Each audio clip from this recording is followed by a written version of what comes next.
Deployment impact. Nearly 2 million children of U.S. families have been affected by, it should say a deployment, not a service, have been affected by a deployment.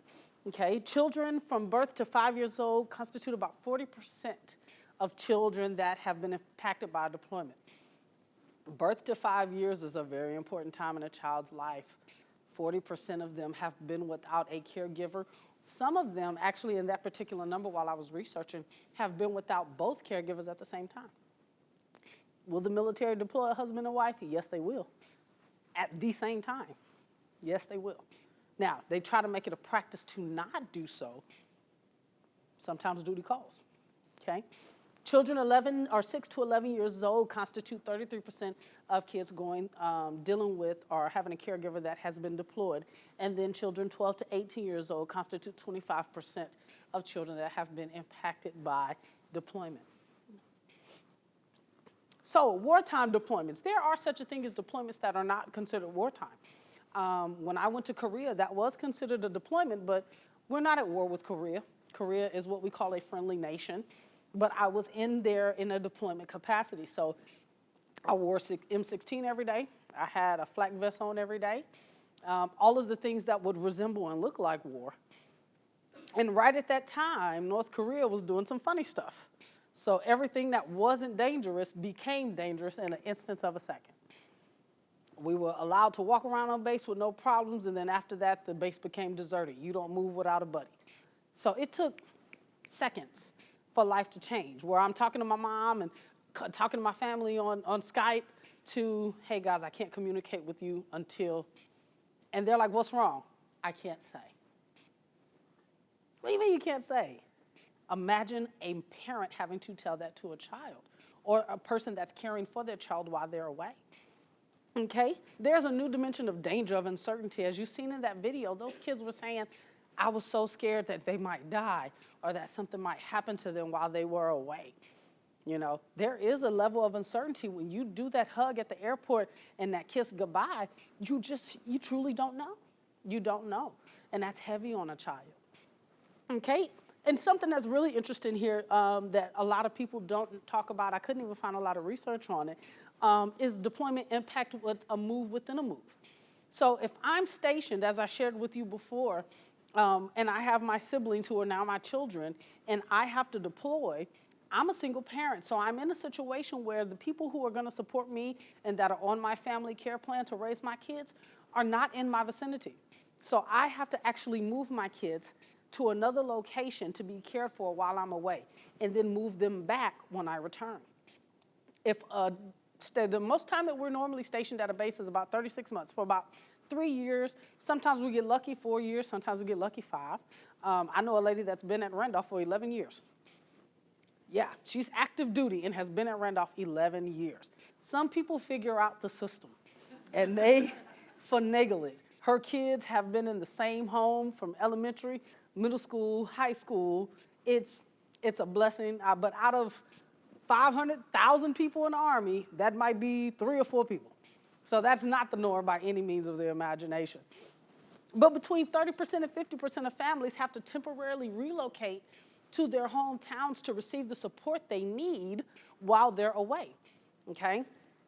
And like I said, if the deployed member is a single parent, almost 100% of the time, they have to relocate their family to their hometown so that that family can get the support that they need while they're away. So what happens to some children during deployment time? There's a favorite child syndrome that there's a lot of research about. This is the child that steps up and kind of fills in that role of that missing parent. Normally it's who? The oldest. Always the oldest. That is now in that role that has to learn how to cook and comb little sister's hair. And mom might have had to pick up a second job because dad's gone. All of these different dynamics that take place. That child then becomes the favorite. Not necessarily because the parent loves them more, but the parent does what? Depends on them more. And because the parent depends on them more, there's more what? Communication. Because there's more communication, now we're spending a whole lot of time together. And then it kind of leaves those other kids in the corner like this. So my favorite parent is now deployed somewhere getting shot at, and here you and mom are in cahoots. That's a problem, especially if you're a middle child. Okay, then we have the family adjustment and readjustment. What changes have to be made when a family member deploys? Okay, you can't be in the band anymore because I don't have anybody to pick you up after band practice. Okay, you can't do patrol because I can't get you to school that early because I need to be here for this other child. Okay, there are things that children have to give up in order for the sacrifice of the family. And then there's a readjustment, right, when that parent comes back. Like I said, we've now learned how to operate with this missing parent. Now that that parent's back, we're kind of in our mode. We're in our little zone. And the parent's just kind of like, I am here. You can use me. I can do something. I had a buddy of mine who deployed for about 7 or 8 months. And when he returned, he was really kind of emotional about the fact that his children were doing so many things and wouldn't include him. They had football games. He wouldn't hear about it until a day later. Competitions. His daughter played the flute. And he was like, my wife should have told me. The kids should have told me. And I had to explain to him, they had to figure out how to do this when you weren't here. They're not telling you because they don't want you to know. They're not telling you because they haven't had to tell you. They had to learn how to do these things without you. So now they have to learn to do these things with you. And of course, that made him frustrated. It made him feel like an outcast in his own home. So what did he start doing? Isolating. So then the family started moving this way, and he started moving that way. And I was like, we're not going to do that. Everybody come together. We spent some time working. Let's reacclimate Dad into the life. How do we do that? What are the things that we can do to slowly bring Dad back in? What happened 7 months later? Got another deployment notice. Another deployment notice. It was tough. It was very tough. Affected personalities, coping with the absence of the parent while responding to the requirements of the other parent. A lot of parents, a lot of children have that go-to parent. You probably did growing up. I knew who I could ask certain stuff to. I knew if I asked Mom what that response was going to be, but if I asked my grandmother, who was my other caregiver, I knew what that response was going to be. So I'm going to Granny first. So imagine that one particular parent being gone, and you now almost having to kind of develop this relationship with this parent that you might not be the closest with. How does that parent now feel that they are by themselves? There's some resentment that happens, and a lot of that gets taken out on who's around.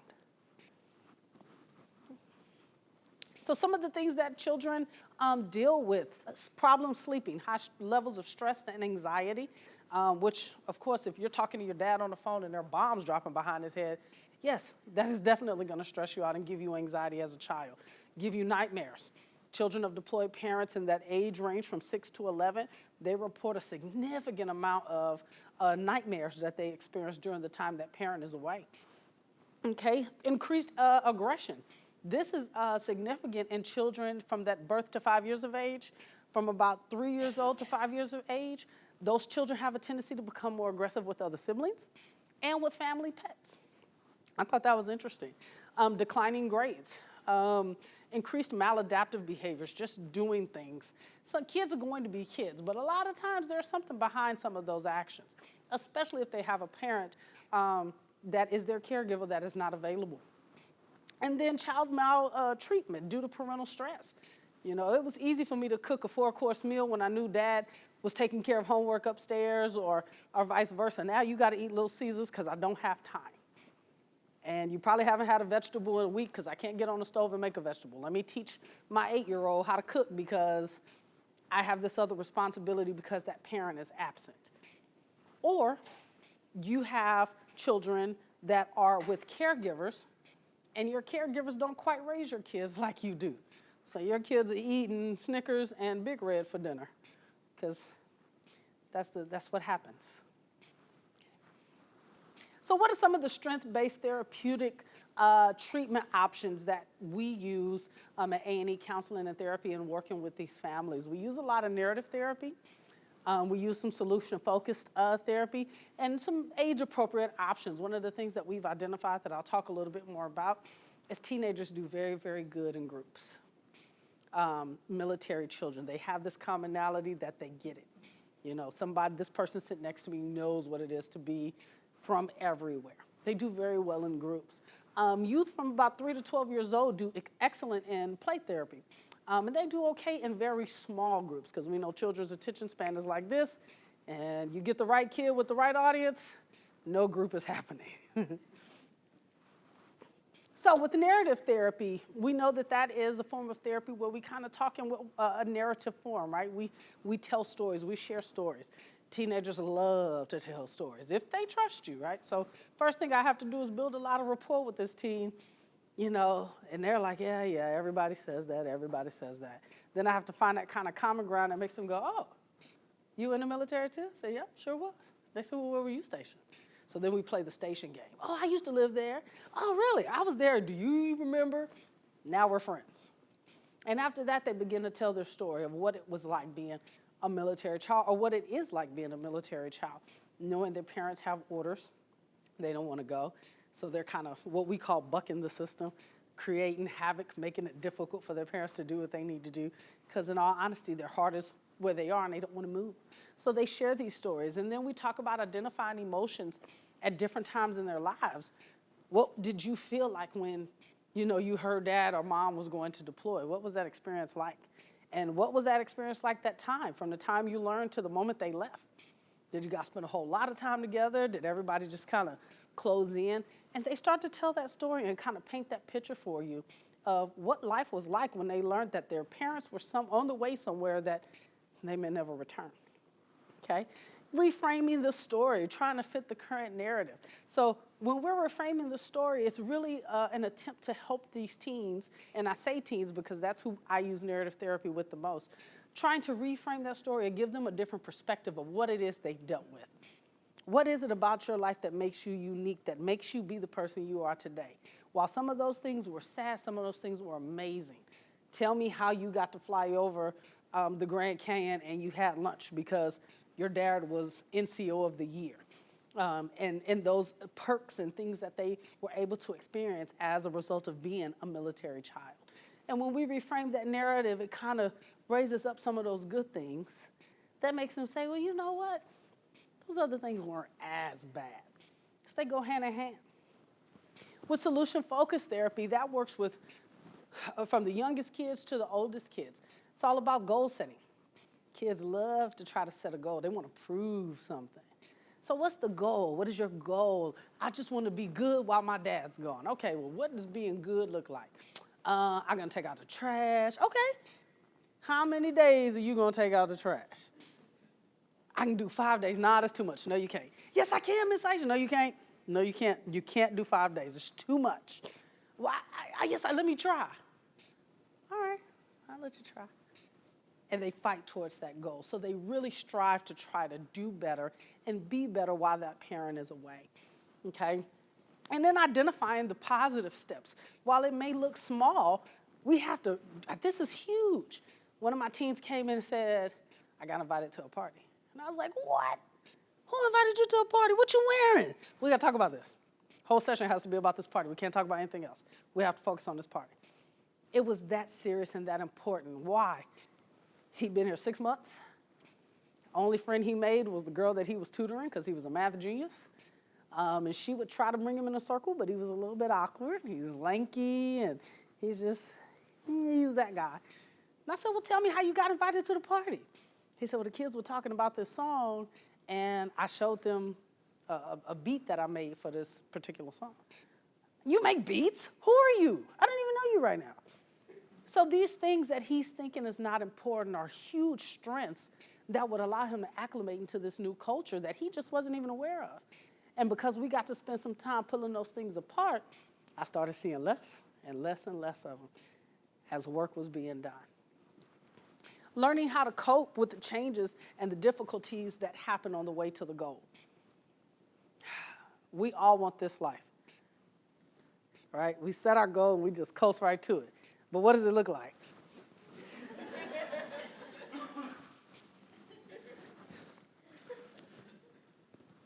That's it. That's what we experience as an adult.